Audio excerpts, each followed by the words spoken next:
जो इस्लाम के अलावा दूसरा दीन लेकर के आया क़यामत के दिन, अल्लाह फरमाता है हरगिज कबूल नहीं किया जाएगा और वो घाटे में होगा।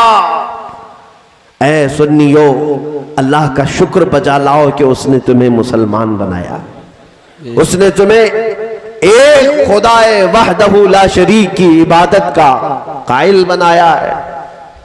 और एक बात मैं आपकी बताऊं, हमारी खुसूसियत, अक्सर ऐसा होता है कि मुसलमानों को खुद अपनी वैल्यू नहीं मालूम है, अपनी हैसियत नहीं जानते। पूरी दुनिया भर में घूम करके देख लेना, जितने भी धर्म हैं, जितने भी दीन हैं, जितने भी मजहब हैं, सबों ने अपने अपने खुदा की कोई ना कोई तस्वीर बनाई है। सबके इबादत खानों में उन खुदाओं की तस्वीरें बनी है जिसके सामने झुकते हैं। तन्हा मुसलमान ये कौम है, करोड़ों मस्जिदों में भी कहीं खुदा की तस्वीर कहीं है, कहीं किसी मस्जिद की दीवार पर खुदा की तस्वीर बनी है, अल्लाह की कोई तस्वीर नहीं बनी। और ये तुम्हारी स्पेशलिटी है कि बगैर देखे उस रब्बुल आलमीन को जब अल्लाहु अकबर कह दिया जाता है सर झुका लिया जाता है। यही अल्लाह फरमाता है तुमिनून बिल्लाह, तुम अल्लाह को बगैर देखे मानते हो। ये तुम्हारी फजीलत है, तुम्हारी फजीलत है। तवज्जो कि अल्लाह ताला ने तुम्हें खाने पीने के लिए भी इस रुए जमीन पर मौजूद हलाल और पाकीज़ा चीजों का हुक्म अता किया। तुम्हें यह नहीं कहा गया है कि जो मन में आ जाए सब उठाओ और खा लो। कीड़े मकोड़े, कचरा, फुजला, ये सब खाने का तुम्हें हुक्म नहीं है। इंसान को अल्लाह तबारक व तआला ने जब अशरफुल मखलूकात बनाया और तुम उम्मत मुस्तफ़ा हो तो इस बात पर फख्र करो कि अल्लाह ताला ने तुम्हारी जुबानों को भी हलाल चीजों से पाक चीजों से रिज़्क़ अता किया है। यह हकीकत है या नहीं? क्या मुसलमान शराब पी सकता है? सबको पता है ना। अरे सिर्फ अकल उससे जाया होती है, इसलिए उसे पीना मना कर दिया गया। मुसलमान मरी हुई चीज नहीं खा सकता, मुसलमान खून नहीं पी सकता, नापाक चीज है। ये नापाक चीजों से अल्लाह ताला ने तुम्हारी जुबान को बचा रखा। और हद तो यह है कि रब तबारक व तआला का इस बात पर शुक्र बजा लाओ कि अल्लाह ने तुम्हें दूध पीने वाला बनाया है, पेशाब पीने वाला नहीं। हाँ, दूध पीने वाली कौम है। अल्लाह का करम है कि हम पाकीज़ा और हलाल चीजें खाते हैं। हम वो नहीं है जो गोबर को कोहे नूर बोलते हैं। अल्हम्दुलिल्लाह, दुनिया की थोड़ी बहुत शुद्ध बुद्ध रखने वाली कौम भी कहेगी, अक्ल रखने वाली कौम भी कहेगी, मियाँ क्या खाने की बात कर रहे हो, क्या खाने की बात कर रहे हो, क्या पीने की बात कर रहे हो, कुछ तो अकल का इस्तेमाल करो। हद हो गई। बहरहाल मैं जिहालत की बात कर रहा हूं, अल्लाह सबको हिदायत अता फरमाए। लेकिन तुम्हारे लिए क्या उस रब्बुल आलमीन ने तुम्हें एक खुदा की इबादत पर लगाया, तुम्हारे लिए कहीं पर भी झुकना जायज है, सजदा किसी के लिए जायज नहीं, हत्ता कि नबियों के लिए भी, अपने आका रसूल करीम सल्लल्लाहु अलैहि वसल्लम के लिए भी सजदा करना जायज नहीं है। ना अपने पीर के लिए, ना अपनी माँ के लिए, ना अपने बाप के लिए, न किसी वली के लिए, न किसी कब्र के लिए, न किसी बड़े से बड़े वली कामिल के लिए। ताजीम सबके लिए है, सजदा सिर्फ अल्लाह के लिए, इबादत सिर्फ अल्लाह की होगी, सजदा किसी के लिए, क्योंकि ये पेशानी को अल्लाह ने इतना मुकद्दस बनाया है, ये किसी के लिए नहीं रखा गया है। याद रखना, तुम अपनी पेशानी किसी जगह नहीं झुकाना। दिल झुका सकते हैं ताजीम के तौर पर, हम अपने औलिया कामिलीन के आस्थानों पर। बाज लोग ये हम पर एतराज करते हैं कि सुन्नी सब जो है कब्र पूजवा होते हैं, ये कब्रों की पूजा करते हैं। कुछ बगैर इल्म के लोग झुक गए तो इस पर सुन्नियत को सवाल के कटहरे में न खड़ा किया जाए। वो अल्लाह रब्बुल इज्जत की इबादत के कायल हैं, ये उनकी जहालतें न मालूम होने की वजह से झुके होंगे, लेकिन वो अल्लाह के वली के आस्ताने की ताजीम करते हैं, इबादत नहीं करते। किसी वली को आप खुदा मानते हैं? किसी वली को खुदा मानते हैं? बल्कि हम तो रसूल पाक को भी खुदा नहीं, उनकी विलादत का दिन मनाते हैं। अल्लाह की विलादत का दिन है क्या? नहीं है। और हुजूर की विलादत का दिन है। मीलाद मना करके हम ये साबित करते हैं कि हमारे रसूल पैदा हुए थे, वो खुदा नहीं थे। वो पैदा हुए थे, और खुदा वो है जो पैदा लम यलिद वलम यूलद, ना वो किसी से पैदा हुआ और ना उससे कोई पैदा हुआ। हाँ, रसूल पैदा हुए। मैं मानता हूं ऐ अक्ल वालों, मेरा मोहम्मद खुदा नहीं है, मगर दिलों में ये नक्श कर लो कि वो खुदा से जुदा नहीं है। हमारा अकीदा ये है, हमारी पेशानी किसी के सामने नहीं झुकती सिवाय रब्बुल आलमीन के। ये मजबूती के साथ रख लो, मजबूती के साथ। अब ऐ सुन्नियों, मैं ये बातें इसलिए अर्ज कर रहा हूं कि तुम्हें खैर उम्मत होने पर फख्र होना चाहिए, चाहे जितने भी बड़े मर्तबे वाला आए, मनसब वाला आए, तुम हो सकता है उसको अखलाकन इज्जत दे दो, ताजीम कर लो, लेकिन अपनी पेशानी सजदे के लिए हरगिज नहीं झुकाओगे। चाहे जितने चमत्कारी भी देख लो, जितने दज्जाल भी देख लो, सर किसी के सामने सर झुकाओगे? हाँ, ये नहीं कहना कि इतना चमत्कार देखा बाबा, तुम्हारे चरणों में सर दे दिया। नहीं, अकीदा तुम्हारा ये है, मेरे सामने तुम किसी मुर्दे को जिंदा भी करके दिखाओगे तब भी सजदा मैं रब्बुल आलमीन को करूंगा। सजदा किसको करूंगा? अल्लाह रब्बुल इज्जत को किया जाएगा। अरे जादूगर तो बड़े बड़े आते रहे हैं। हाँ, रस्सी डाल करके मूसा अलैहिस्सलाम के सामने लोगों ने सांप बनाए थे कि नहीं बनाए थे? कुरान में इसका जिक्र है। फिरौन के बड़े बड़े जादूगर आए थे और उन्होंने हजरत मूसा अलैहिस्सलाम का मुकाबला करना चाहा और छोटी छोटी रस्सियां लेकर के आए थे। मैदान में रस्सियां डाल दी, सब सांप बन करके दौड़ने लगे। अल्लाह ताला ने मूसा अलैहिस्सलाम से कहा, तुम भी अपनी लकड़ी डाल दो, अपना असा जमीन पर डालो। मूसा अलैहिस्सलाम ने अपना असा जमीन पर डाला, वो इतना बड़ा असधा बन गया कि सारे जादूगरों के सांपों को एक ही बार में निगल गया, खत्म हो गया। ये बात याद रखो, फिरौन की ताकत अगर उरूज पर आती है तो रब तबारक व तआला मूसा अलैहिस्सलाम का नायब भी भेजता है। किसी इस तरह की चमत्कारियों पर दिल दे बैठना ये मुसलमान की शान नहीं है, मुसलमान की शान नहीं है।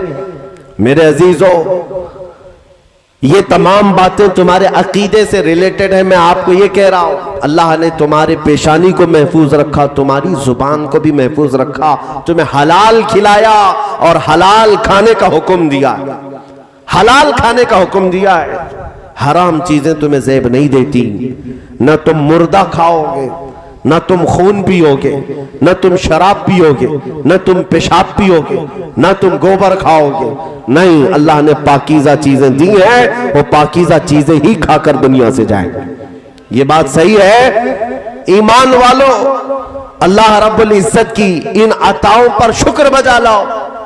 और अब की बार एक बात मुझे ये भी कहनी है, चलो तुम जाते नहीं कुछ हराम खाने के लिए, लेकिन कुछ लोग जबरदस्ती खिलाने पिलाने भी आ जाते हैं। एक साहब आए, उन्होंने कहा पेट में बहुत दिनों से दर्द था, तकलीफ थी, बीमारी चल रही थी, कई जगह इलाज करवाया, और एक साहब जो इलाज करते थे जड़ी बूटियों का, उनके पास गए तो उन्होंने कहा गाय का पेशाब पीना पड़ेगा, क्या करें? मैंने कहा पेट फट जाए तब भी पेशाब नहीं, दूध पिएंगे। इसलिए कि आज तुम्हें आए हुए इन नई बातों पर यकीन हो जाता है कि ये पी लेंगे तो पेट सही हो जाएगा। मैं तुझे बताता हूं, जिस बाबा ने तुझे पेशाब पीने के लिए कहा है उसे पेशाब मुबारक हो, मेरे मुस्तफ़ा ने हमें शहद खाने के लिए कहा है।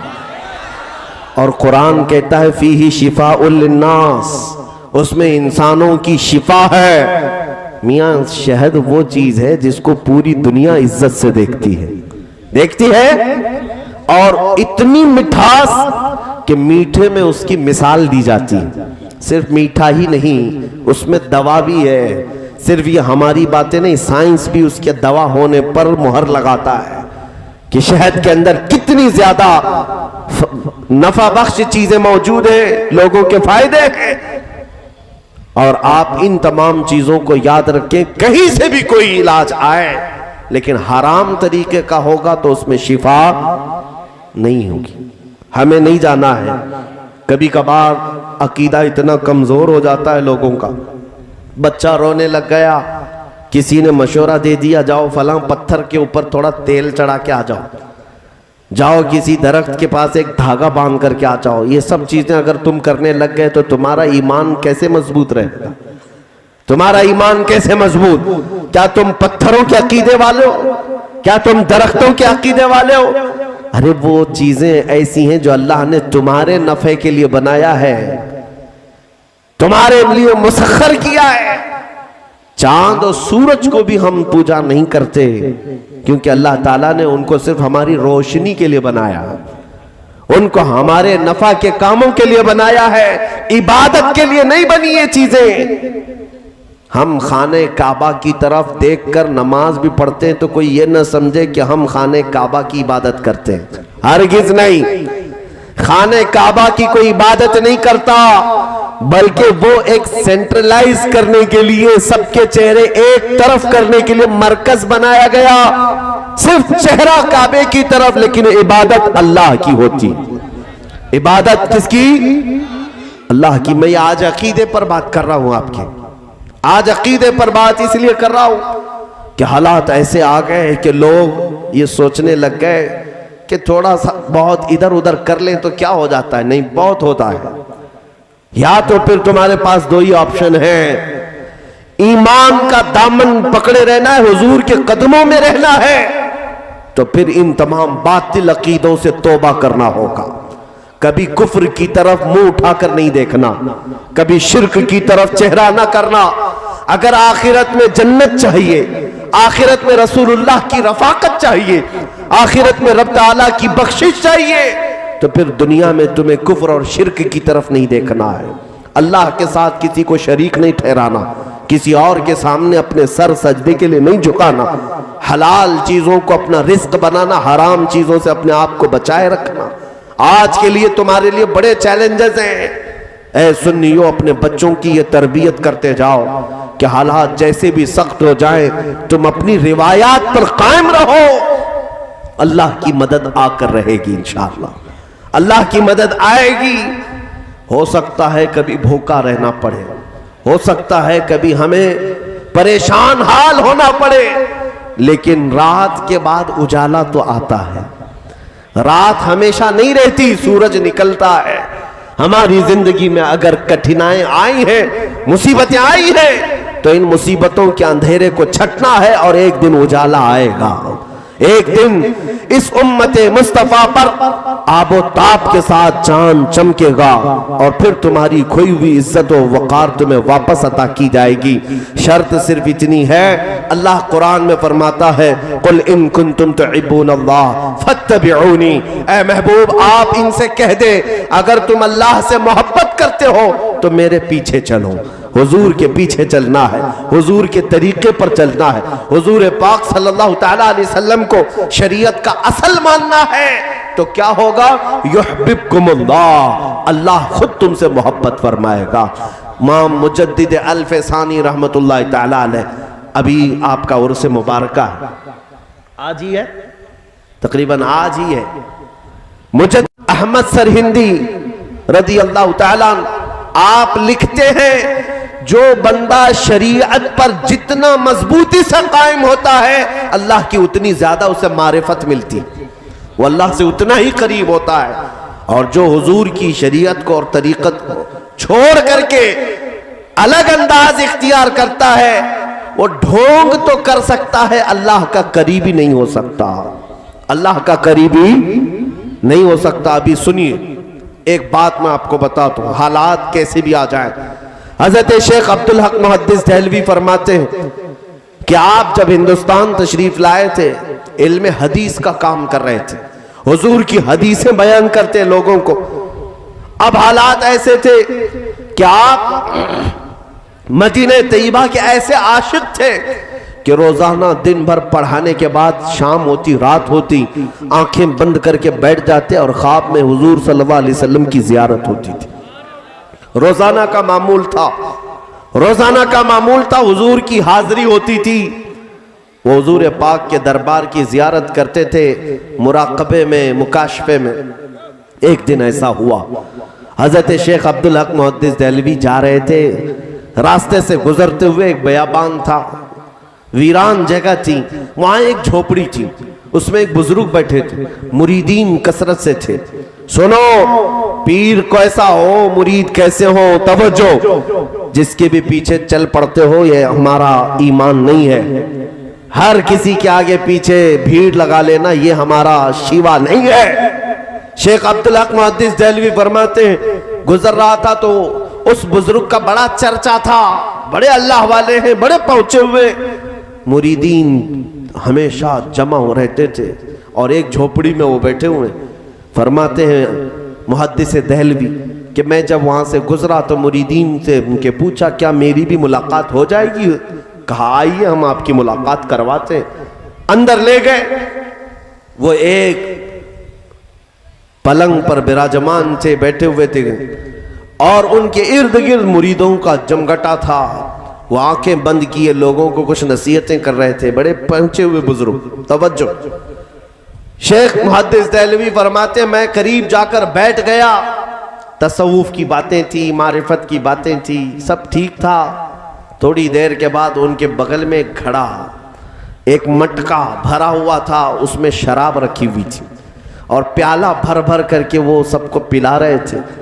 और पीर साहब के पास भी वो प्याला पहुंचा, आपने वो पीना शुरू किया और फिर शेख मुहद्दिस देहलवी को कहा कि आप भी पी लीजिए, आप भी मेहमान हैं। आपने कहा शराब हराम है शरीयत मुस्तफा में, मेरे आका ने हराम फरमाया है, आप कैसे पी रहे? मुहद्दिस देहलवी ने जब ये कहा तो उस पीर साहब ने कहा पी लो, ये अलग शराब है। ऐसी बातें करते हैं आज, तरीकत की शराब है, हाँ मारिफत की शराब है, आप पी लो। मुहद्दिस देहलवी ने कहा हरगिज़ नहीं, मैं शरीयत मुस्तफा से रूगर्दानी नहीं करूंगा। तवज्जो, झट से पीर साहब ने क्या कहा जानते हैं? मौलवी साहब पी लो शराब, वरना रोजाना रात को जो जियारत करते हो हुजूर पाक की वो मैं बंद करा दूंगा। अब बात क्या हो गई? शेख मुहद्दिस देहलवी का ये राज था, रोजाना वो हुजूर की बारगाह में जो हाजिरी देते थे, रात को आंखें बंद करके हुजूर की जियारत करते थे, ये किसी को नहीं मालूम। पीर साहब बता रहे हैं, बुजुर्ग कह रहे हैं शेख मुहद्दिस देहलवी से, मौलवी साहब पी लो, मैं जो शराब दे रहा हूं, वरना जो रोजाना जियारत करते हो बंद करा दूंगा। अब ऐसे वक्त में कितना सख्त इम्तिहान है ये, क्या करे आज मेरे दिल की बात जान गया। हाँ, अभी तो एक छोटे दज्जाल की चिट्ठी पर लोग बिक जा रहे हैं। हाँ, सिर्फ चिट्ठी में आ रहे, मैं बताता हूं ये क्या लेके आया, वो क्या लेके आया, हमारी शरीयत क्या कहती है। सुनो, पीर बोल रहा है कि रात को जो तुम जियारत करते हो रोक दूंगा। मुहद्दिस देहलवी कहते हैं एक तरफ मेरे दिल के हालात जान रहा है और एक तरफ शरीयत के खिलाफ करने का हुक्म दे रहा है, क्या करूं, पी लूं या छोड़ दूं? आखिरकार इश्क मुस्तफा ने जवाब दे दिया। मुहद्दिस देहलवी कहते हैं मैं ये मामला हुजूर की बारगाह में ही रखूंगा। जब मेरे आका आपने शराब हराम करार दे दिया है तो मैं एक कतरा भी जुबान पर लगा नहीं सकता। वापस वहां से उठकर चले आए। इतनी बात तो हो गई, लेकिन मेरे अजीजों उस बाबा ने सिर्फ ढकोसलेपन से तीर नहीं चलाया था अंदाजे में। जब रात का वक्त हुआ, शेख मुहद्दिस देहलवी अपने मामूल के मुताबिक बैठकर आंखें बंद करके बारगाह मुस्तफ़ा की हाजिरी करना चाह रहे थे तो देखा वही झोपड़ी वाला पीर उनकी आंखों के सामने खड़ा है। कहता है, मौलवी साहब, क्या मैंने नहीं कहा था मेरे हाथ की दी हुई शराब पी लो वरना मैं तुम्हारी ये जियारत बंद करा दूंगा, मैं तुम्हारी जियारत नहीं होने दूंगा। अब और बड़ा इम्तिहान है। कह दिया था दिल की बात, वो तो ठीक थी, लेकिन यहां तो आंखों के सामने खड़ा हो गया है, मुझे तो जियारत भी नहीं होने दे रहा है। आप उस वक्त भी जमे रहे अपने दीन पर। कहा मैं शराब तो नहीं पीऊंगा। रात गुजर गई, दूसरा दिन आप हदीसें पढ़ाते हैं, फिर रात को हुजूर की जियारत के लिए बैठे। आज फिर वही हाल, बाबा फिर से खड़ा है। कहा पी लो, मेरी बात सुन लो। आपने कहा नहीं पीऊंगा, नहीं पीऊंगा। दूसरी रात भी गुजर गई, हुजूर की जियारत नहीं। एक आशिक सादिक जो रोजाना हुजूर की जियारत करता हो, उसको जब कोई रोक दे तो उसका सबसे बड़ा इम्तिहान है। दिल तड़पने लग गया, आहें निकलने लग गई। तीसरी रात थी। शेख मुहद्दिस देहलवी कहते हैं, आज अगर हालात वैसे ही हुए तो फिर मैं तो मर जाऊंगा बगैर हुजूर के। ये सिसकियां लेकर बैठे और पुकारा मेरे आका को, या रसूल अल्लाह अगिसनी, मेरे आका मदद करें, मैं आपकी शरीयत पर चलना चाह रहा हूं और ये मुझे शराब पिलाना चाह रहा है, कौन हक पर है? हुजूर की बारगाह में अभी आंखें बंद किए थे, वो बाबा आ रहा था, सामने था। अचानक धुआं जैसा उड़ा और ये बाबा जो था धुआं में उड़ गया और हुजूर की कब्र अनवर से आवाज आई, उखरुज या कल्ब, ऐ कुत्ते हमारे दरबार से निकल जा। और शेख मुहद्दिस देहलवी की तरफ आवाज आई, अब्दुल हक तुम अपने इम्तिहान में कामयाब हो गए, आ जाओ, आ जाओ।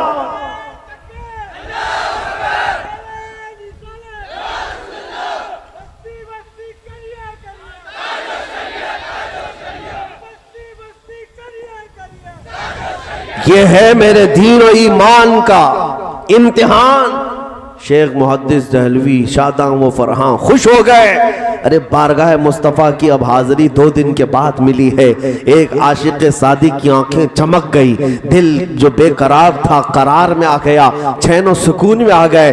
बारगाह मुस्तफ़ा की हाजिरी के बाद दूसरी सुबह उठे और पहले सोचा कि देखता हूँ उस पीर का हाल क्या हुआ है, वो बाबा की कुटिया अभी बची है या नहीं है, वहां मुरीदीन का जमघटा है या नहीं। आप चल पड़े उसी रास्ते पर जहां पहले दिन उस बाबा से मुलाकात हुई थी। शेख मुहद्दिस देहलवी कहते हैं, चल करके मैं आया तो वहां धुआं धुआं था, झोपड़ी नहीं थी, वहां कुछ लोग खड़े तो थे, मुरीदीन सब जमा थे। मैंने जाकर पूछा बाबा कहाँ है, बाबा कहाँ है, पीर साहब कहाँ है तुम्हारे?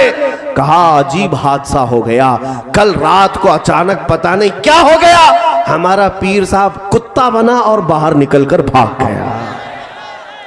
हाँ, लोगों को कुत्ता बनने में देर नहीं लगेगी, इंतजार करो। जब मेरे मुस्तफा करीम सल्लल्लाहु अलैहि वसल्लम की तरफ से पकड़ आएगी, अल्लाह करीम का अज़ाब आएगा, सारे बाहर आने वाले जितने भी हैं ढकोसले कुत्ते बनकर निकलेंगे इंशाअल्लाह। कुछ देर की खामोशी है, फिर शोर आएगा। आज कुत्तों का वक्त है, कल हमारा दौर आएगा।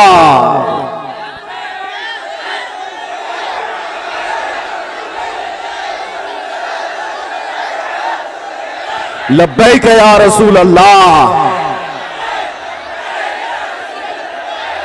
बस ऐ मुसलमानों तवज्जो, अपने दीन पर और अपने ईमान पर जमे रहना, डटे रहना, चाहे जैसे भी इम्तिहानात आए, इस बात पर यकीन के साथ अमल करेंगे इंशाअल्लाह।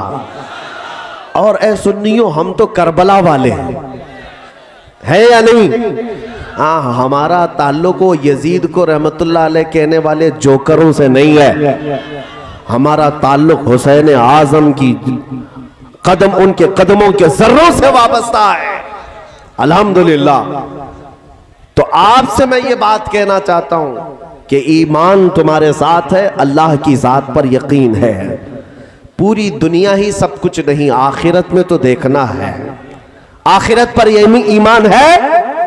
यहां क्या है, जितना भी चाहो जी लो, लेकिन एक दिन मरना है। एक दिन मरना है, चाहे वो घर में मरो, हॉस्पिटल पे मरो, कहीं पर भी मरो, मरना है। और फिर जाना है अल्लाह की बारगाह में, और फिर उठाया जाना है एक दिन। और उसी दिन के बारे में हम कहते हैं अर्श हक है मसनद रिफअत रसूलुल्लाह की, देखनी है हश्र में इज्जत रसूलुल्लाह की। उस दिन हम देखेंगे जितने कुत्ते भौंकते थे उनका हशर क्या होगा।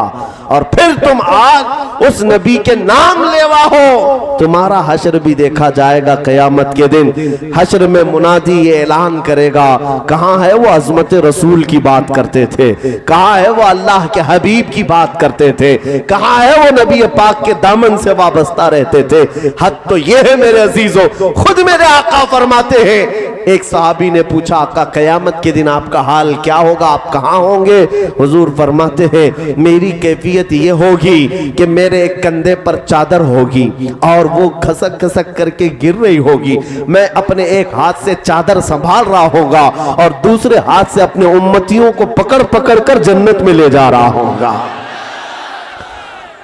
आखिरत तो देखनी है, हमेशा की जिंदगी आखिरत की है। इसलिए यहां पर अपने दीन का और अपने ईमान का सौदा हरगिज ना करना। कभी मुसीबतें आए तो बिलाल हबशी को याद कर लेना, कभी ज्यादा तकलीफें आए खुबैब इब्ने अदी को याद कर लेना, हजरत खब्बाब इब्ने अरत को याद करना, सैयदा सुमैया को याद करना। ये वो सहाबा की बात कर रहा हूं, कुफ्फार ने जिनको सूलियों पर चढ़ाया, किसी को अंगारों पर सुलाया है, किसी के नाक कान काट दिए, उंगलियों के नाखूनों को पकड़ से खींच दिया, उनकी आंखों में गरम सलाइयां फेर दी। लेकिन इन तमाम मुसीबतों के बावजूद उनका सिर्फ एक ही नारा था, एक ही नारा था, जो जान मांगो तो जान दे दे, जो माल मांगो तो माल दे दे, मगर यह हमसे कभी ना होगा नबी का जाहो जलाल दे दे।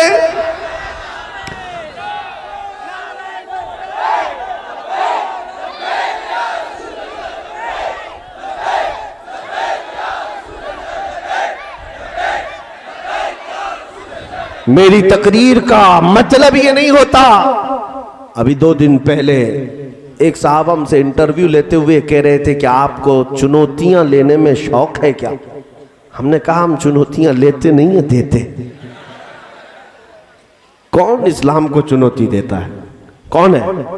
बहरहाल मैं आपसे ये कहता हूं, मेरी तकरीर का मतलब ये नहीं है कि मैं आपको हवा भर भर करके भेजूं कि जाओ दूसरी कम्युनिटी को छेड़छाड़ करो, किसी को परेशान करो। हरगिज नहीं, हमारा मकसद ये नहीं है।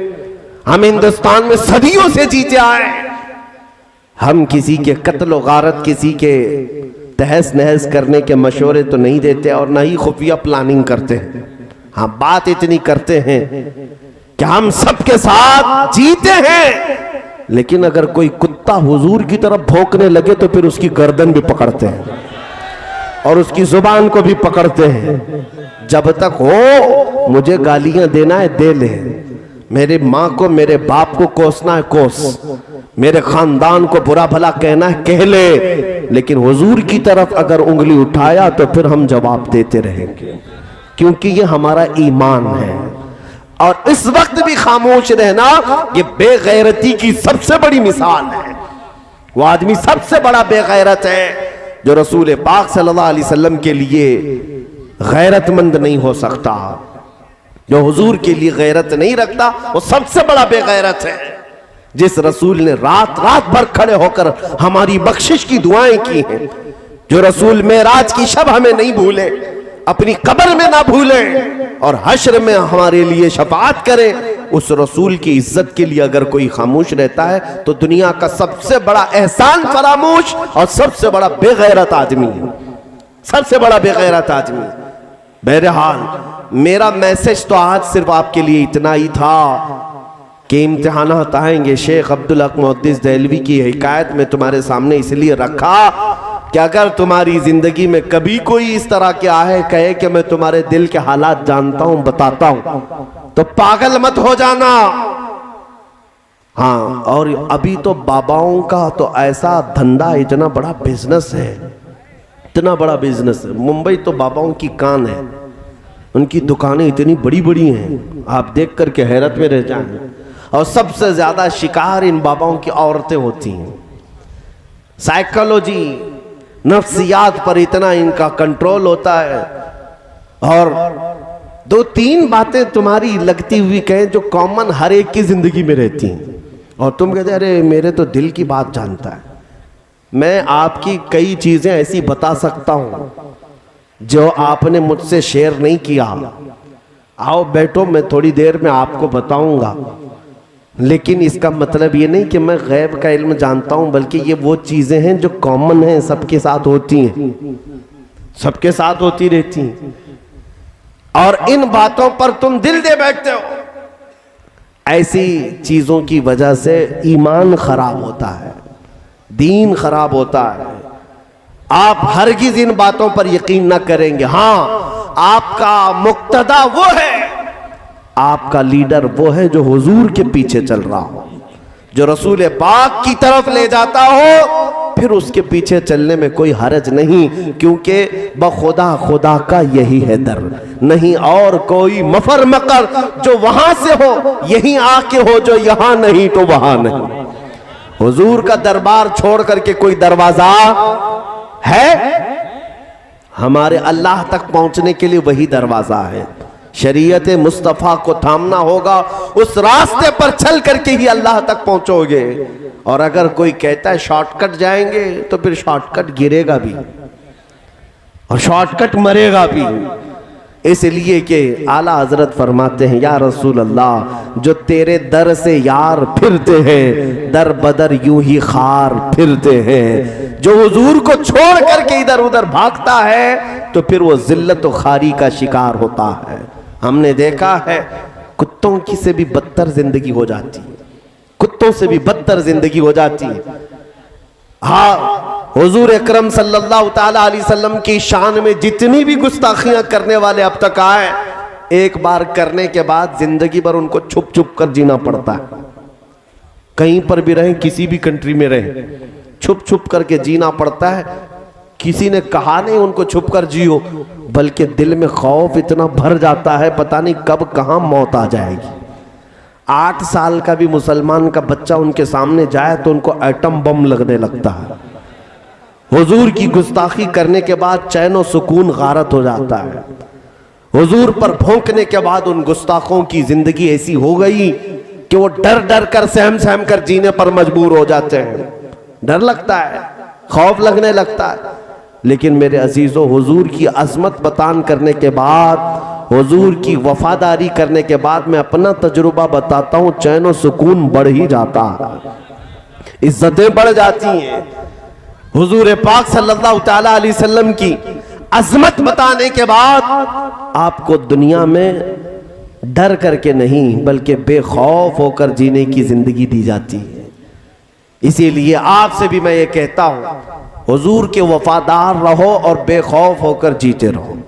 क्यों? इसलिए कि किसी भी दिन मौत आनी है। हुजूर का आशिक तो इंतजार में रहता है। ये दुनिया तो खत्म होनी है, जिस दिन आंखें बंद होंगी उसी दिन हुजूर की जियारत भी होगी। इस दिन हम यहाँ हमारे जनाजे में सोकर जाएंगे और कब्र में हमें लोग छोड़ करके आएंगे, और उसके बाद मुनकर नकीर आएंगे, सवालात करेंगे, तेरा रब कौन, तेरा दीन क्या। और तीसरा सवाल जो करेंगे वो हुजूर को दिखाकर पूछेंगे, इनके बारे में क्या कहता था। ऐ सुन्नियो, इसी बात से फिर मौत का डर भी निकल जाता है शबे गौर भी उसी गुल से मुलाकात की रात। हम फरिश्तों को उस दिन भी ये कहेंगे, अब तो पाए नाज से ऐ फरिश्तों क्यों उठूं, मर के पहुंचा हूं यहां इस दिलरुबा के वास्ते।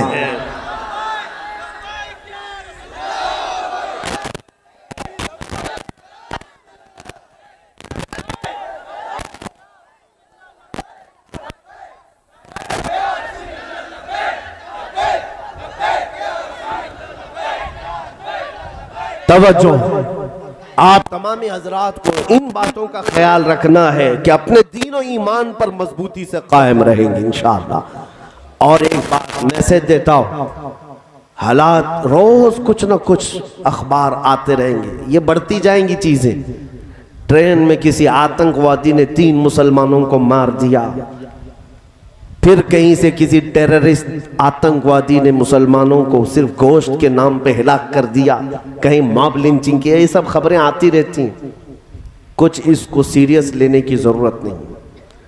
सीरियस इस माने में कह रहा हूं कि लापरवाह मत हो, बल्कि अपने दीन के बारे में कह रहा हूं। फिर तुम डर करके टोपी छुपाना, दाढ़ी निकालना और फिर सेकुलर बनने का नाटक मत करो। दुनिया तुम्हें अच्छी तरह पहचानती है, तुम हुजूर के गुलाम हो। दुनिया तुम्हें पहचानती है हुजूर के गुलाम है, और फिर पूरे गुलाम बनकर जीने में फिर खौफ क्या है, डर क्या है? अगर किसी जगह किसी भी गरीब मुसलमान को पकड़ करके मजबूर कर दिया जाता है और उसे मार मार कर, कभी हमने देखा किसी बुजुर्ग आदमी की दाढ़ी पकड़ कर मार रहे हैं, कभी किसी नौजवान को मार करके कहा जाए मेरे खुदा का नाम ले, मेरे खुदा का नाम ले। तुफ है, हैरत होती है, तुम किसी को पकड़ कर मार मार कर कह रहे हो मेरे खुदा का नाम ले, मेरे खुदा का नाम ले। ये तो बिलाल हबशी के वारिसीन हैं, अंगारों पर सोकर भी कहेंगे अल्लाह अकबर, अल्लाह अकबर। अल्लाह सबसे, अल्लाह सबसे, अल्लाह सबसे। हम उस दिन सुने थे ये आवाज जिस दिन हमारी मां के पेट से हम बाहर आए थे। किसी ने कानों में अजान दी है कि नहीं दी है? हाँ मौलवी साहब, बच्चा पैदा होने के बाद पहले ही गोदी में लेकर कान में क्या पढ़ते हैं? अल्लाहु अकबर, अल्लाहु अकबर। सबसे पहला लफ्ज तुम्हारे कानों में क्या जाता है? अल्लाह सबसे बड़ा है, अल्लाह सबसे बड़ा है। तुम पैदा हुए थे ये सुन करके आए थे मेरे अजीजों, और फिर जब होश आया हर मस्जिद से तुम्हें यही आवाज आती रही, हर मस्जिद से यही आवाज आती रही। और फिर जिस दिन मरेंगे हमारे जनाजे को बांध करके लाएंगे लोग, कफन से हमें, हमारे लाशों को, और इमाम के सामने रखेंगे कब्र में। हम उस वक्त तक नहीं जाएंगे जब तक पूरी कौम पीछे खड़े होकर क्या कहेगी? अल्लाह अकबर, अल्लाह सबसे। अरे हम आए थे तो अल्लाह को बड़ा कहते हुए, और जाएंगे भी तो अल्लाह को बड़ा कहते हुए। जब हमें मालूम है अल्लाह सबसे बड़ा है, तो फिर ऐरा गैरा नत्थु खेरा कीड़ा कहां से बड़ा हो सकता है? अल्लाह की ताकत कल भी थी, आज भी है, हमेशा रहेगी। अल्लाह हई और कयूम है, वो हम सब का खुदा, बल्कि पूरी कायनात का पालनहार हकीकी है। आज इम्तिहानात हो रहे होंगे, हम निकलेंगे इन इम्तिहानात से, लेकिन एक बात याद रखो, हवाएं तेज आने का मतलब ये नहीं होता कि इस्लाम खत्म हो जाएगा। आंधियां तेज चलने का मतलब ये नहीं होता कि इस्लाम का वजूद खत्म हो जाएगा। अरे इससे बड़े बड़े चंगेज, हलाकू और न जाने कितने यजीद आए गए। इस्लाम जब भी लहलहाता था, आज भी लहलहा रहा है। इस्लाम तेरी नब्ज में डूबेगी हश्र तक, तेरी रगों में रवां खून है चार यार का। इस्लाम को खत्म करने वाले खत्म हो गए, मिट गए, मिटते हैं, मिट जाएंगे आदा तेरे। न मिटा है न मिटेगा कभी चर्चा तेरा, या रसूल अल्लाह रहेगा यूं ही, रहेगा यूं ही तेरा चर्चा रहेगा। पड़े खाक हो जाए जल जाने वाले, तू घटाए से किसी के न घटा है न घटेगा। जब बढ़ाए तुझे अल्लाह ताला तेरा, इस्लाम की फितरत में कुदरत ने वो लचक दी है, जितना ही दबाओगे उतना ही वो उभरेगा।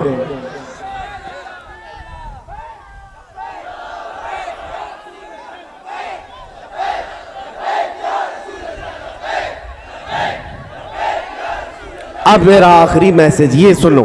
ये थी बातें अहमद सरहिंदी रज़ी अल्लाह ताला। आप लिखते हैं जो बंदा शरीयत पर जितना मजबूती से कायम होता है, अल्लाह की उतनी ज्यादा उसे मारिफत मिलती, वो अल्लाह से उतना ही करीब होता है।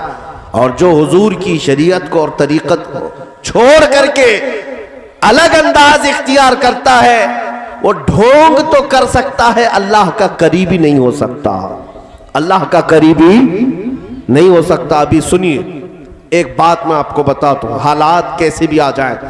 हजरत शेख अब्दुल हक मुहद्दिस देहलवी फरमाते हैं कि आप जब हिंदुस्तान तशरीफ लाए थे, इल्म हदीस का काम कर रहे थे, हुजूर की हदीसें बयान करते लोगों को। अब हालात ऐसे थे कि आप मदीने तैयबा के ऐसे आशिक थे कि रोजाना दिन भर पढ़ाने के बाद शाम होती, रात होती, आंखें बंद करके बैठ जाते और ख्वाब में हुजूर सल्लल्लाहु अलैहि वसल्लम की जियारत होती थी।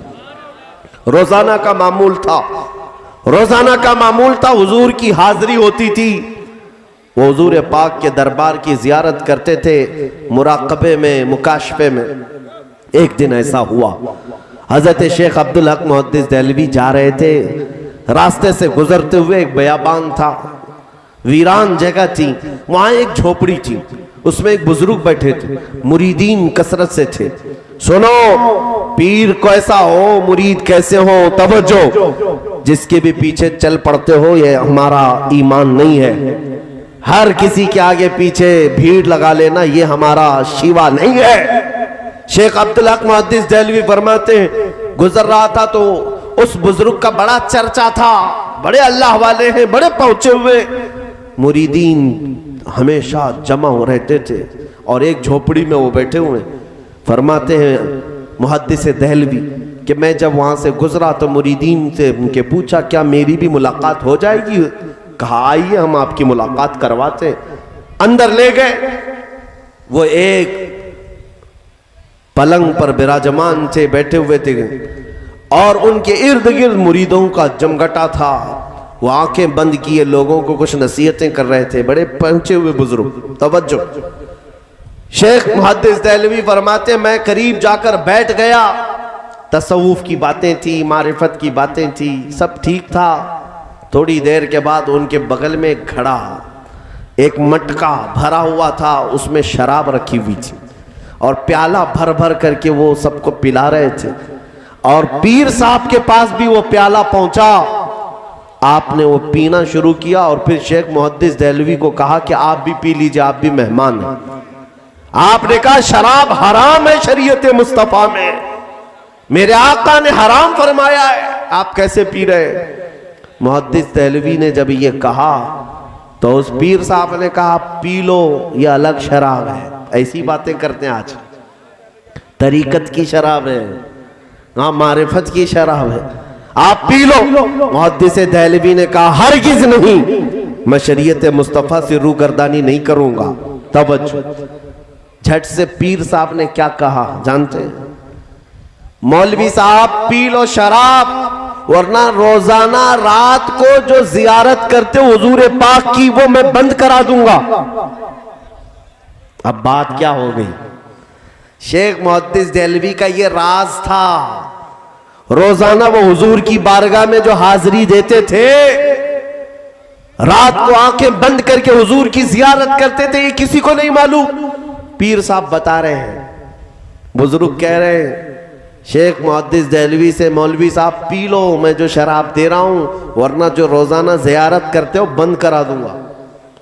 अब ऐसे वक्त में कितना सख्त इम्तिहान है ये, क्या करे आज मेरे दिल की बात जान गया। हाँ, अभी तो एक छोटे दज्जाल की चिट्ठी पर लोग बिक जा रहे हैं।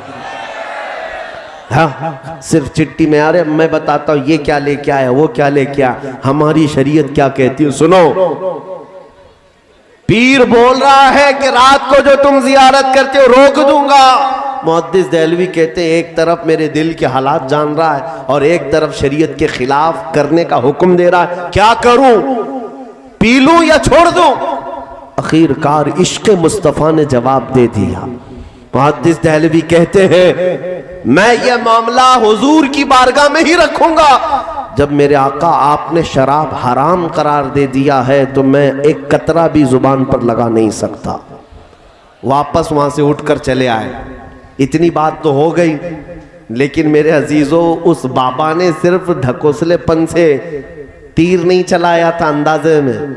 जब रात का वक्त हुआ, शेख मुहद्दिस देहलवी अपने मामूल के मुताबिक बैठकर आंखें बंद करके बारगाह मुस्तफ़ा की हाजिरी करना चाह रहे थे तो देखा वही झोपड़ी वाला पीर उनकी आंखों के सामने खड़ा है। कहता है, मौलवी साहब, क्या मैंने नहीं कहा था मेरे हाथ की दी हुई शराब पी लो वरना मैं तुम्हारी ये जियारत बंद करा दूंगा, मैं तुम्हारी जियारत नहीं होने दूंगा। अब और बड़ा इम्तिहान है। कह दिया था दिल की बात, वो तो ठीक थी, लेकिन यहां तो आंखों के सामने खड़ा हो गया है, मुझे तो जियारत भी नहीं होने दे रहा है। आप उस वक्त भी जमे रहे अपने दीन पर। कहा मैं शराब तो नहीं पीऊंगा। रात गुजर गई, दूसरा दिन आप हदीसें पढ़ाते हैं, फिर रात को हुजूर की जियारत के लिए बैठे। आज फिर वही हाल, बाबा फिर से खड़ा है। कहा पी लो, मेरी बात सुन लो। आपने कहा नहीं पीऊंगा, नहीं पीऊंगा। दूसरी रात भी गुजर गई, हुजूर की जियारत नहीं। एक आशिक सादिक जो रोजाना हुजूर की जियारत करता हो, उसको जब कोई रोक दे तो उसका सबसे बड़ा इम्तिहान है। दिल तड़पने लग गया, आहें निकलने लग गई। तीसरी रात थी। शेख मुहद्दिस देहलवी कहते हैं, आज अगर हालात वैसे ही हुए तो फिर मैं तो मर जाऊंगा बगैर हुजूर के। ये सिसकियां लेकर बैठे और पुकारा मेरे आका को, या रसूल अल्लाह अगिस्नी, मेरे आका मदद करें, मैं आपकी शरीयत पर चलना चाह रहा हूं और ये मुझे शराब पिलाना चाह रहा है, कौन हक पर है। हुजूर की बारगाह में अभी आंखें बंद किए थे, वो बाबा आ रहा था, सामने था।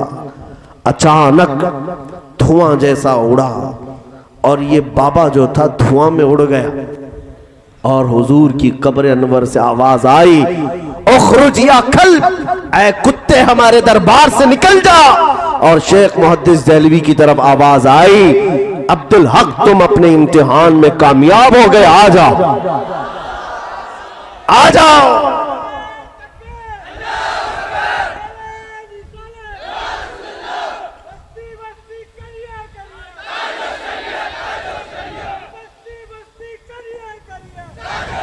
ये है मेरे दीन और ईमान का इम्तिहान। शेख मुहद्दिस देहलवी शादां व फरहां खुश हो गए। अरे बारगाह मुस्तफ़ा की अब हाजिरी 2 दिन के बाद मिली है। एक आशिक सादिक की आंखें चमक गई, दिल जो बेकरार था करार में आ गया, चैन और सुकून में आ गए। बारगाह मुस्तफ़ा की हाजिरी के बाद दूसरी सुबह उठे और पहले सोचा कि देखता हूँ उस पीर का हाल क्या हुआ है, वो बाबा की कुटिया अभी बची है या नहीं है, वहां मुरीदीन का जमघटा है या नहीं। आप चल पड़े उसी रास्ते पर जहां पहले दिन उस बाबा से मुलाकात हुई थी। शेख मुहद्दिस देहलवी कहते हैं, चल करके मैं आया तो वहां धुआं धुआं था, झोपड़ी नहीं थी, वहां कुछ लोग खड़े तो थे, मुरीदीन सब जमा थे। मैंने जाकर पूछा बाबा कहाँ हैं, बाबा कहाँ हैं, पीर साहब कहाँ हैं तुम्हारे। कहा अजीब हादसा हो गया, कल रात को अचानक पता नहीं क्या हो गया, हमारा पीर साहब कुत्ता बना और बाहर निकलकर भाग गया। हाँ, लोगों को कुत्ता बनने में देर नहीं लगेगी, इंतजार करो। जब मेरे मुस्तफा करीम सल्लल्लाहु अलैहि वसल्लम की तरफ से पकड़ आएगी, अल्लाह करीम का अज़ाब आएगा, सारे बाहर आने वाले जितने भी हैं ढकोसले कुत्ते बनकर निकलेंगे इंशाअल्लाह। कुछ देर की खामोशी है, फिर शोर आएगा। आज कुत्तों का वक्त है, कल हमारा दौर आएगा।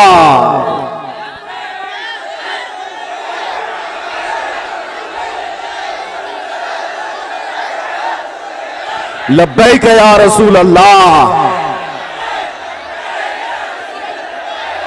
बस ऐ मुसलमानों तवज्जो, अपने दीन पर और अपने ईमान पर जमे रहना, डटे रहना, चाहे जैसे भी इम्तिहानात आए, इस बात पर यकीन के साथ अमल करेंगे इंशाअल्लाह। और ऐ सुन्नियों, हम तो करबला वाले हैं या नहीं? हाँ, हमारा ताल्लुक वो यजीद को रहमतुल्लाह अलैह कहने वाले जोकरों से नहीं है, हमारा ताल्लुक हुसैन आजम की कदम, उनके कदमों के जर्रों से वाबस्ता है। अल्हम्दुलिल्लाह।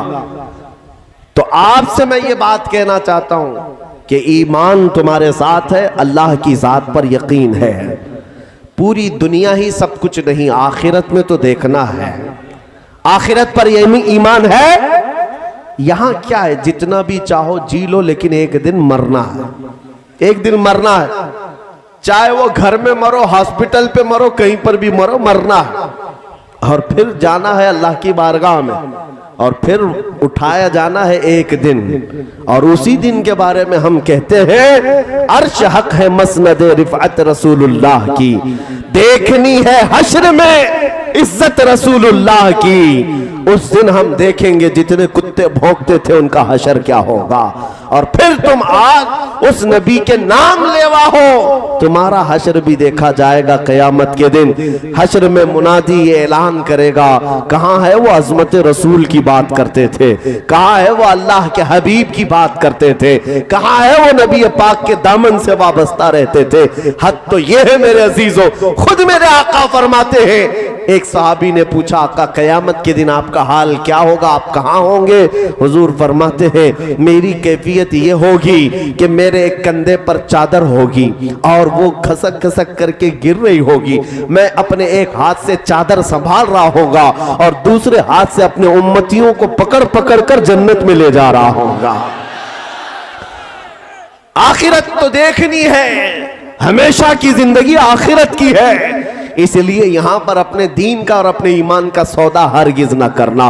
कभी मुसीबतें आए तो बिलाल हबशी को याद कर लेना, कभी ज्यादा तकलीफें आए खुबैब इब्ने अदी को याद कर लेना, हजरत खब्बाब इब्ने अरत को याद करना, सैयदा सुमैया को याद करना।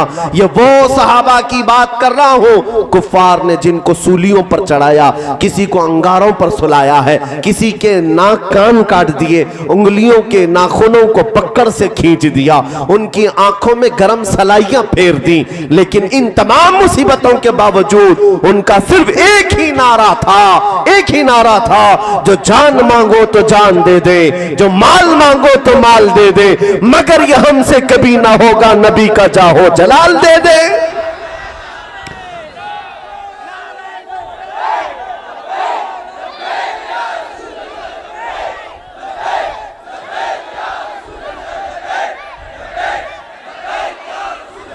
मेरी तकरीर का मतलब ये नहीं होता। अभी 2 दिन पहले एक साहब हमसे इंटरव्यू लेते हुए कह रहे थे कि आपको चुनौतियां लेने में शौक है क्या? हमने कहा हम चुनौतियां लेते नहीं है, देते।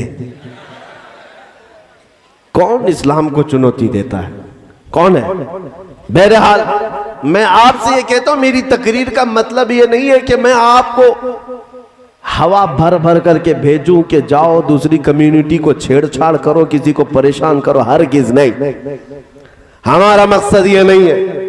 हम हिंदुस्तान में सदियों से जीते आए, हम किसी के कत्ल व गारत, किसी के तहस नहस करने के मशवरे तो नहीं देते और ना ही खुफिया प्लानिंग करते हैं। हाँ, बात इतनी करते हैं कि हम सबके साथ जीते हैं, लेकिन अगर कोई कुत्ता हुजूर की तरफ भौंकने लगे तो फिर उसकी गर्दन भी पकड़ते हैं और उसकी जुबान को भी पकड़ते हैं। जब तक हो मुझे गालियां देना है दे ले, मेरे माँ को मेरे बाप को कोसना है कोस, मेरे खानदान को बुरा भला कहना है कह ले, लेकिन हुजूर की तरफ अगर उंगली उठाया तो फिर हम जवाब देते रहेंगे, क्योंकि ये हमारा ईमान है। और इस वक्त भी खामोश रहना ये बेगैरती की सबसे बड़ी मिसाल है। वो आदमी सबसे बड़ा बेगैरत है जो रसूल पाक सल्लल्लाहु अलैहि वसल्लम के लिए गैरतमंद नहीं हो सकता, जो हुजूर के लिए गैरत नहीं रखता वो सबसे बड़ा बेगैरत है। जिस रसूल ने रात रात भर खड़े होकर हमारी बख्शिश की दुआएं की हैं, जो रसूल मेराज की शब हमें नहीं भूले, अपनी कब्र में ना भूले और हश्र में हमारे लिए शफाअत करे, उस रसूल की इज्जत के लिए अगर कोई खामोश रहता है तो दुनिया का सबसे बड़ा एहसान फरामोश और सबसे बड़ा बेगैरत आदमी है, सबसे बड़ा बेगैरत आदमी। बहरहाल मेरा मैसेज तो आज सिर्फ आपके लिए इतना ही था कि इम्तिहानात आएंगे। शेख अब्दुल हक मुहद्दिस देहलवी की हिकायत में तुम्हारे सामने इसलिए रखा कि अगर तुम्हारी जिंदगी में कभी कोई इस तरह के आए कहे कि मैं तुम्हारे दिल के हालात जानता हूं, बताता हूं, तो पागल मत हो जाना।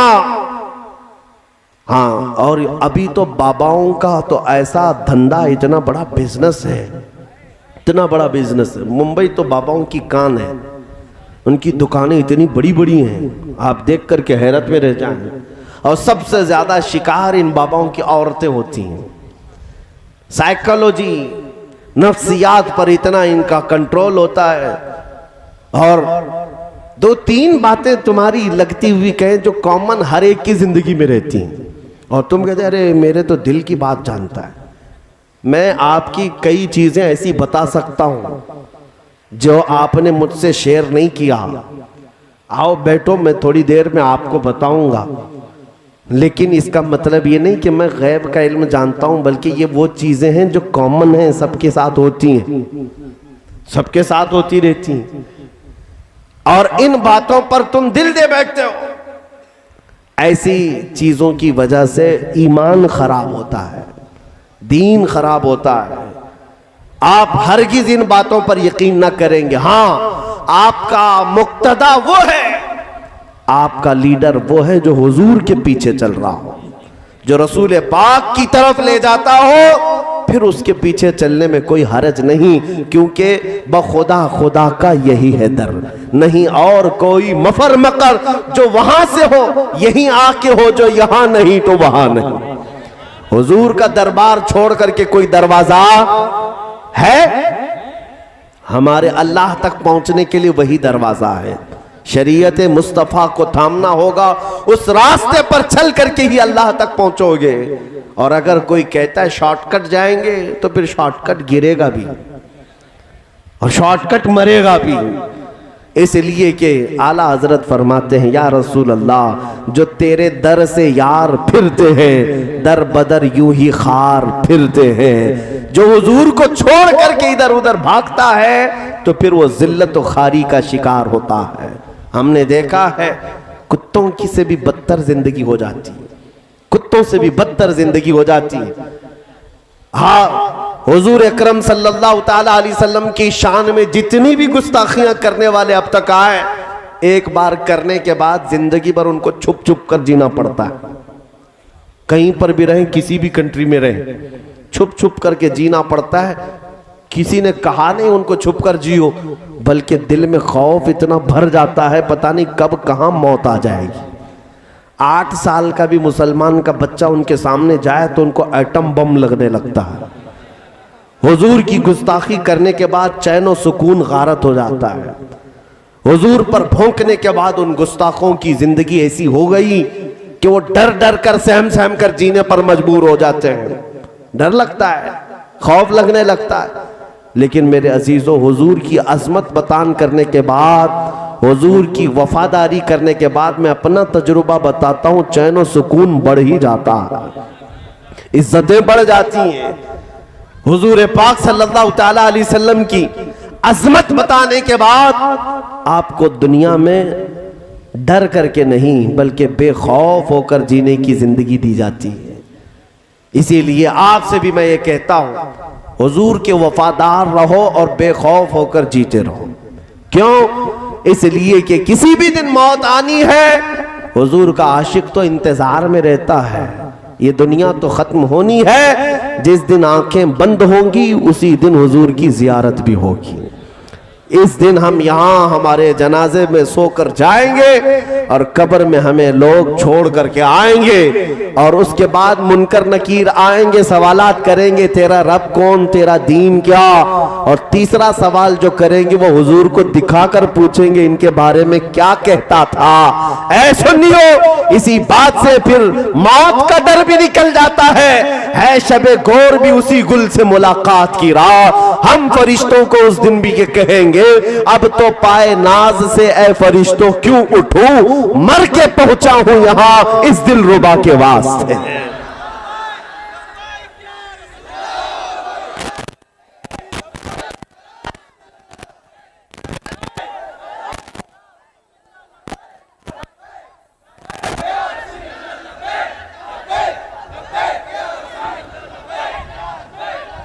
तवज्जो, आप तमाम हजरात को इन बातों का ख्याल रखना है कि अपने दीन और ईमान पर मजबूती से कायम रहेंगे इंशाअल्लाह। और एक बात मैसेज देता हूं, हालात रोज कुछ ना कुछ अखबार आते रहेंगे, ये बढ़ती जाएंगी चीजें। ट्रेन में किसी आतंकवादी ने 3 मुसलमानों को मार दिया, फिर कहीं से किसी टेररिस्ट आतंकवादी ने मुसलमानों को सिर्फ गोश्त के नाम पे हिलाक कर दिया, कहीं मॉब लिंचिंग किया, ये सब खबरें आती रहती। कुछ इसको सीरियस लेने की जरूरत नहीं। सीरियस इस माने में कह रहा हूं कि लापरवाह मत हो, बल्कि अपने दीन के बारे में कह रहा हूं। फिर तुम डर करके टोपी छुपाना, दाढ़ी निकालना और फिर सेकुलर बनने का नाटक मत करो। दुनिया तुम्हें अच्छी तरह पहचानती है, तुम हुजूर के गुलाम हो। दुनिया तुम्हें पहचानती है हुजूर के गुलाम है, और फिर पूरे गुलाम बनकर जीने में फिर खौफ क्या है, डर क्या है? अगर किसी जगह किसी भी गरीब मुसलमान को पकड़ करके मजबूर कर दिया जाता है और उसे मार मार कर, कभी हमने देखा किसी बुजुर्ग आदमी की दाढ़ी पकड़ कर मार रहे हैं, कभी किसी नौजवान को मार करके कहा जाए मेरे खुदा का नाम ले, मेरे खुदा का नाम ले। तुफ है, हैरत होती है, तुम किसी को पकड़ कर मार मार कर कह रहे मेरे खुदा का नाम ले, मेरे खुदा का नाम ले।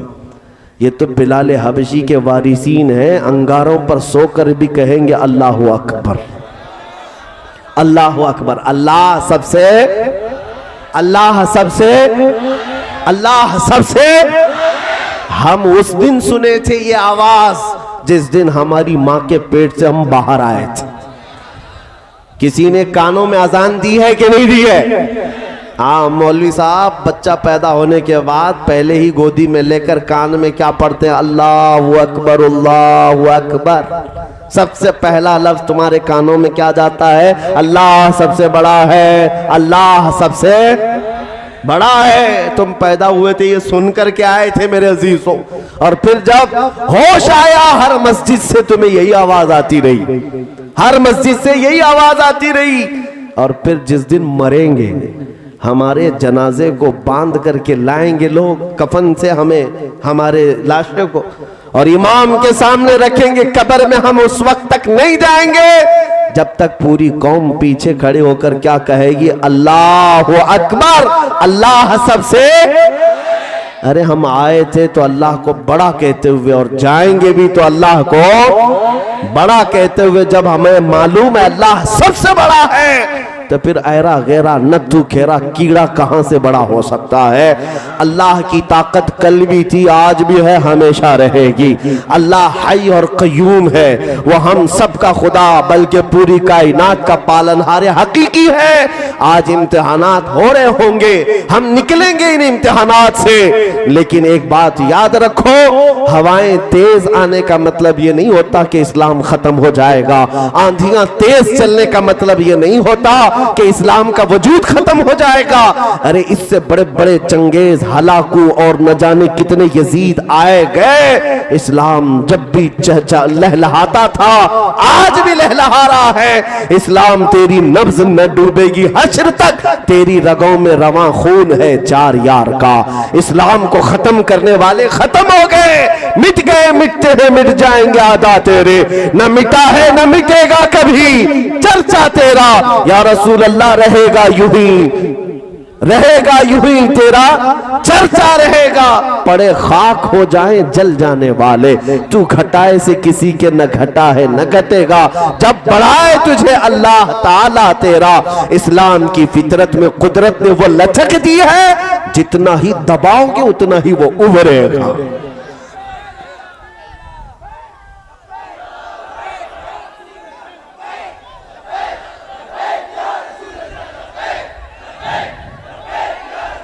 अब मेरा आखिरी मैसेज ये सुनो, ये थी बातें। अल्लाह की जन्नत में जाना है, शद्दाद की जन्नत में नहीं। अल्लाह की जन्नत में जाना है तो अल्लाह को बड़ा कहकर जाएंगे, अल्लाह पर ईमान रख कर जाएंगे। नौजवान हर घड़ी इस बात के लिए तैयार रहे, मुझे अगर कोई टुकड़े फेंक करके ये कहे ये ले ले और तेरा दीन छोड़ दे तो उसे टुकड़ों की तरह छोड़ देना। कहना इस तरह के बहुत सारी दुनिया में मैं ठोकरें मार दूंगा, भूखा रह लूंगा, लेकिन मेरे मुस्तफा की शरीयत से रूगर्दानी नहीं करूंगा। हुजूर से गद्दारी करोगे, हुजूर पाक से गद्दारी करोगे, नबी पाक सल्लल्लाहु अलैहि वसल्लम से गद्दारी हरगिज़ नहीं हो सकती। तो ये यकीन के साथ आज तुम्हें उठना है। कभी कभार नौजवान ये कहते हैं हमें रोजी नहीं मिल पाती, हमें जॉब नहीं मिल पाती, हमें हमारे नाम की वजह से, हमारी दाढ़ी की वजह से, हमारी टोपी की वजह से नौकरियों पर फर्क आता है। ऐ मोमिनो, ये इम्तिहानात है। यकीन पैदा करो, रज़्ज़ाक़ अल्लाह है जो चूंटियों को सुराख में रिस्क देता है, जो पानियों में मछली को रिस्क देता है। क्या वो अशरफुल मखलूकात को रिस्क नहीं देगा? मेरा इम्तिहान होगा। अगर मैं जमा रह गया तो मौला 70 दरवाजे मेरे लिए खोलेगा। तुम अपने नबी के कदमों से वाबस्ता रहो। हालात बदलते हैं। एक दिन मक्का वालों ने भी यही सोचा था, बिलाल हबशी को मार मार करके, अंगारों पर लिटा करके, उनकी पुश्त पर गरम सिल रख करके उन्हें इतनी तकलीफें दी थी कि उनकी रीढ़ की हड्डी दिखती थी, उनकी पीठ का गोश्त गल गया था। उस वक्त वो सोचते थे अब मरेगा, अब खत्म हो जाएगा, सब खत्म हो जाएगा। उनके पांव में रस्सी डालकर बदमाश लड़कों के हाथों में दिया जाता। वो मक्का की गलियों में हजरत बिलाल को खींचते थे। ये हालात भी मक्का वालों ने देखे। लेकिन जब बिलाल हबशी को सैयदना अबू बकर सिद्दीक ने खरीद कर आजाद किया और हुजूर की गुलामी में ले आए, फिर हुजूर के साथ हिजरत करके मदीने चले आए। तवज्जो चाहता हूं मेरे अजीजों, वो बिलाल हबशी का जमाना जो मक्का में था खत्म हो गया। 6 साल के बाद जब रसूलुल्लाह सल्लल्लाहु अलैहि वसल्लम 10,000 सहाबा के साथ वापस मक्का तशरीफ ला रहे थे, तो ऐसे आए कि फातिह मक्का बन करके आए। कोई एक आदमी भी मुकाबले का मौजूद नहीं था। रसूल पाक तशरीफ लाए। अक्सर वहां जितने थे कैदी बन के खड़े थे। जिन्होंने जुल्म ढाया था वो आज सर झुकाए खड़े थे। हुजूर पाक ने खाने काबा को बुतों से पाक किया। जानते हो उस दिन हरम पाक में पहली अजान दी जानी थी। पहली अजान के लिए रसूल पाक ने बिलाल हबशी से कहा काबे की छत पर चढ़ जाओ, काबे की छत पर चढ़ जाओ, वहां से चढ़ करके अजान दो। बिलाल हबशी ने अजान दी। जानते हो बड़े बड़े बुजुर्गों ने इसमें नुक्ता ये बयान किया, ये मैसेज देना था उन जालिमों को जिन्होंने बिलाल हबशी को मार मार करके ये सोचा था अब खत्म हो जाएगा, तब खत्म होगा। बिलाल अपने इम्तिहान में जमा रहा, अपने ईमान पर डटा रहा। अल्लाह ताला ने ऐसी इज्जत अता की कि आज मक्का फतह हो गया और काबे की छत पर चढ़ करके बिलाल अजान दे रहे हैं और दुनिया को ये बता रहे हैं आओ मुस्तफा की गुलामी में। काबा भी कदमों के नीचे है। काबे की छत के ऊपर चढ़ गए हो, काबे की छत के ऊपर चढ़ गए हो इसलिए कि हुजूर की गुलामी में आए। ये बात को याद रखो मेरे अजीजों। हालात इस तरह के अगर आए, इंतजार करो, मेरा रब खुशादगी लाएगा, मेरा रब खुशहाली लाएगा। और जितने आंधियों में बहक गए वो खत्म हो गए, जो तूफानों में बहक गए वो कचरे की तरह चले जाएंगे। इसलिए जो ईमान वाले हैं वो हमेशा जमे रहेंगे, डटे रहेंगे, जो भी हो जाए हालात। अब यहां पर मैं अपनी गुफ्तगू को इस बात पर खत्म करता हूं। होता है आप लोग ये पूछेंगे हमसे कि आप इतनी बड़ी बड़ी बातें कह रहे हैं, जब हालात खराब हैं तो कौन आता है हमारी मदद के लिए? कोई नहीं आता। सारे लोग हाथ उठा लेते हैं। भाई तू नारे लगा रहा था लब्बैक लब्बैक कहकर पुलिस पकड़ के ले गई, जा तू झेल तेरे केस, कोई नहीं आता। ऐसे सवालात मेरे अजीजों आपके लिए, सबके लिए नसीहत, तुमने अपने नबी की मोहब्बत में पुकारा है हुजूर को। दुनिया के लिए पुकारा होता तो दुनिया का इंतजार करते, अपने नबी को पुकारा है तो अपने नबी का इंतजार करो। जिसके लिए तुमने पुकारा है फिर शिकायत नहीं करना, ये कमेटी नहीं आई, वो कमेटी नहीं आई, इसने मदद नहीं किया, उसने मदद नहीं किया, नेता नहीं आए, हमारे एमएलए नहीं आए, हमारे एमपी नहीं आए, फलां ने मदद नहीं की, वो कारपोरेटर थे, नगर सेवक थे, असर और रसूख वाले थे, कोई हमारी सिफारिश के लिए नहीं आया। ये सब हीले बहाने छोड़ दो, इस अकीदे पर जम जाओ। कौन देता है देने को मुंह चाहिए, कौन देता है देने को मुंह चाहिए। देने वाला है सच्चा हमारा नबी, देने वाला है सच्चा हमारा नबी। ला व रब्बिल अर्श, जिसको जो मिला तुमसे मिला, बटती है कौनैन में नेमत रसूलुल्लाह की।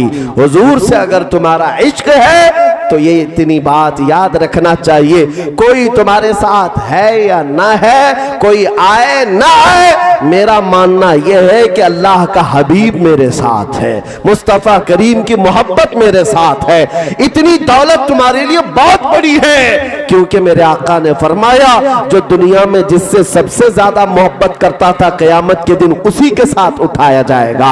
आज जब तुम सोते हो ये कह करके सोया करना, मैं सो जाऊं या मुस्तफ़ा कहते कहते, खुले आंख सल्ले अला कहते कहते, रोजाना जब तुम्हारा ये मामूल बन जाए, दस्तूर बन जाए, हुजूर का नाम लेकर सोता था, हुजूर का नाम लेकर उठता था, घर में नींद खुलती थी तो नातों की आवाज पर, और आंख लगती थी हुजूर के नगमे सुनकर। फिर वो दिन आएगा जब तुझे कब्र से उठाया जाएगा। जानते हो कहा गया है कब्र में बंदा उसी हालत में उठता है जो दुनिया में ज्यादा काम करता था। गाने गाने वाला ज्यादा गाने गाता था तो वहां पर भी गाने गाते हुए उठेगा। लेकिन मेरे अजीजों, उसकी निस्बत पर, उसकी अजमत पर कुर्बान जाओ जो हमेशा हुजूर के गुण गाता था। मुनकर नकीर आएंगे और आते साथ उसको उठाएंगे कि उठ जा, तेरे सवालात का वक्त आ गया। अगर दुनिया में मामूल था, वो कब्र से झटक कर उठेगा और फिर कहेगा सबसे आला वो आला हमारा नबी, सबसे बाला वो वाला हमारा नबी। बुझ गई जिसके आगे सभी मशाले, शम्मा वो लेकर आया हमारा नबी। मुल्क कौनैन में अंबिया ताजदार, ताजदारों का आका हमारा नबी। जिनके तलवों का धुवन है आबे हयात है, वो जाने मसीहा हमारा नबी। सब चमक वाले उजलों में चमका किए, अंधे शीशों में चमका हमारा नबी। खल्क से औलिया, औलिया से रसूल और रसूलों से आला हमारा नबी। सारे अच्छों में अच्छा समझिए जिसे, है उस अच्छे से अच्छा हमारा नबी। सारे ऊंचों में ऊंचा समझिए जिसे, है उस ऊंचे से ऊंचा हमारा नबी।